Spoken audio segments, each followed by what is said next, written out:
I read the play and was intrigued by it, certainly by the fact that it had 25 amazing songs in it and was a musical for 3 people, one actor to play Ira Gershwin and 2 singers and a band of 4. I got more intrigued and started talking with Joe Vass, who created the show, and we decided to do it. And here we are for the 3rd production at Portland Stage, and again we're refining, making changes, and have new personnel with the exception of our actor playing Ira Gershwin, who did it for me in San Diego. From your smile I feel that somehow you are real. Ira was an introvert and didn't like being out in public and saw being a lyricist as his job. As much as he found it creative and enjoyable, it was something that he went about in a much more methodical way than his brother George did, who just liked to get at a piano and play and impress everybody and be amazing. What I found in this script was a very loving portrait of a man I didn't know very well, and much by his design, Ira did not want to be known terribly well. But as I worked on it, and as we got closer and closer to opening, I started to find a real emotional punch that this play had. And I was surprised by it. I was taken by surprise by it, and I began to feel the audience being surprised by it as well. Ira is a complicated guy, and to put a man on stage who would never have gotten on stage, a difficult argument to make to yourself as an actor. Ultimately, what David is able to bring out in me is the importance of his sharing this story.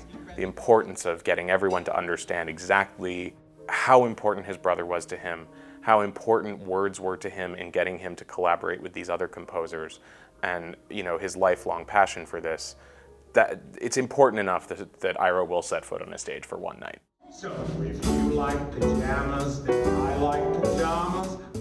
I certainly knew who George Gershwin was and the genius of George Gershwin, and I certainly knew that he wrote a lot of songs with his brother Ira. I knew 0 about Ira Gershwin. George died young, and Ira really never got over it. He never got over the loss of his brother, and there is some of that woven into the show. Regarding how they work together, because that's a big part of what the show is, Ira talks a lot about how, for the most part, a lyricist has to fit words to music that's already been created. And from that standpoint, he didn't get to be as inventive and creative sometimes as he might have been, because he couldn't just write down whatever he wanted. It had to fit with the musical notes, and he talks a lot about how even great poets can't write lyrics, because lyrics can sometimes just be a common word that when sung on the right note sounds like an amazing thing. Like even a word like me, if you put it in the right place, can make your heart jump. Whereas a big fancy word that may have a lot more literary merit may not work in the song. There is a comfort for me as an actor in having an audience there. So when an audience comes in and I get a scene partner because Ira speaks by himself for so long, I, Nick, feel embraced by an audience. And as a result, I start to find Ira feels a little bit more comfortable. And obviously, as the stories go on, it creates a nice little cushion for him. So there are times when being Ira is terrifying, and there are times when it's incredibly gratifying. And then every once in a while, there's a real moment of pride where I get to feel something extraordinarily profound and being very proud of having written something extraordinary. If you like music, I don't care if you're 15 years old, you're going to like this music, because the music is amazing. And the way Ira crafted the words to go with the music to create an amazing song is an amazing song. This is some of the great music and songs ever written. We're not what we used to be. The way you wear your hat,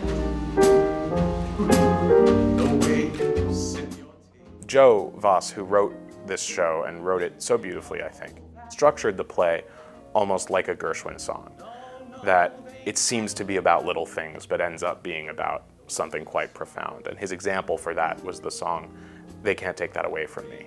So while it starts with the way you wear your hat, the way you sip your tea, and ends up with the way you haunt my dreams, the way you changed my life, these are very, very big, deep thoughts that spring from really tiny observations. And that's really what the show is about. It's about finding the little anecdotes and seeing as they grow into these giant life-shaping ideas. Always keep the memory of the way you hold your knife, the way we danced till